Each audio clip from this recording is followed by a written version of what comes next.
င်္ဂလာပါနော်ကျွန်တော်တို့ online money channel မှာပြန်လည်ကြိုဆိုပါရစေကျွန်တော် online money channel မှာနော်ခေါ်အရင်ပြောက်သွားတဲ့ဒီ AN လေးကခေါ်စားသုံးအစားထိုးသုံးပါဗောနော်ကျွန်တော်ခေါ်လို့ပဲအတူတူပဲဗောနော်ကျွန်တော်တို့ဘာနှိမ့်မလဲဆိုရင်ဒီအပေါင်းလေးကိုနှိမ့်လိုက်ပါပေါင်းလို့နှိမ့်လိုက်ဗောနော်ကျွန်တော်ဒီမှာ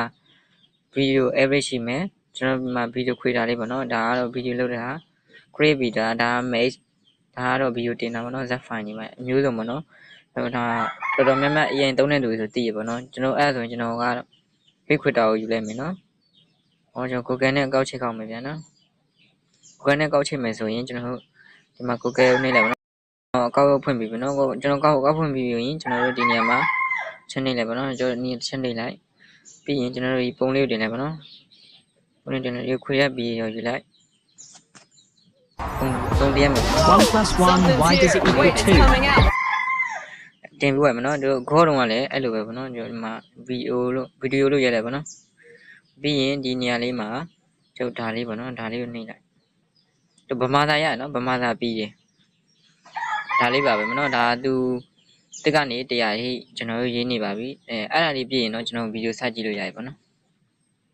မြန်မာသာလည်းရေးလို့ရပါတယ်မြန်မာသာမှန်တယ်ဗောနော်ဒီ true ရနေတယ်ခေါ်အရင်အစားထိုးလို့သုံးလို့ရတယ်ဗောနော်ဒီနေ့ကိုဗီဒီယို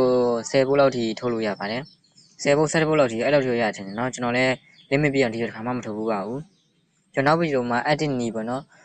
နောက်တစ်ခုကကျွန်တော်အခက်တွေ့နေရဘာအခက်တွေ့ရလဲဆိုတော့အဲ့ဟိုစက်ကောက်နဲ့ရုပ်ပြောင်းတဲ့ဟာဗောနော်အဲ့ဒါတွေကိုကျွန်တော်ရုပ်မပြောင်းအောင်တင်ပေးပါမယ်နော်ကျွန်တော်ဒါလေးကတော့ဗောနော်ဒီကျွန်တော်ခုနထုတ်လိုက်တဲ့ခေါ်အစားဗောနော်ဒီမှာ city သူထုတ်ပေးတဲ့ဟာလေးဗောနော်ဗီဒီယိုလေးတစ်ချက်ကြည့်လိုက်အောင်ဗောနော်ခေါ်အစားသုံးတဲ့အရင်ဗောနော်မြန်မာစကားပြောလို့ရမယ်ဒါကဒီပုံတိုင်းဗောနော်ခေါ်အရင်တိုင်းပဲဒါဆိုရင်တော့ရပြီဗောနော်ဒီလိုဗီဒီယိုမျိုးလေးတွေစကြက်ထုတ်လို့ရပါတယ်ဗောနော်TikTok တက်လည်းအဆင်ပြေတဲ့အတွက်ကျွန်တော်လမ်းညွှန်ပြဖြစ်ပါတယ်အားလုံးကျေးဇူးတင်ပါတယ်ကျွန်တော် channel လေးကို subscribe လုပ်ခဲ့ပြီဗောနော်ကျွန်တော်ညနေမှာနောက်ထပ်ဗီဒီယိုအသေးတစ်ပုဒ်တင်ပေးမယ်ဗောနော်နောက်ထပ် AN 3နည်း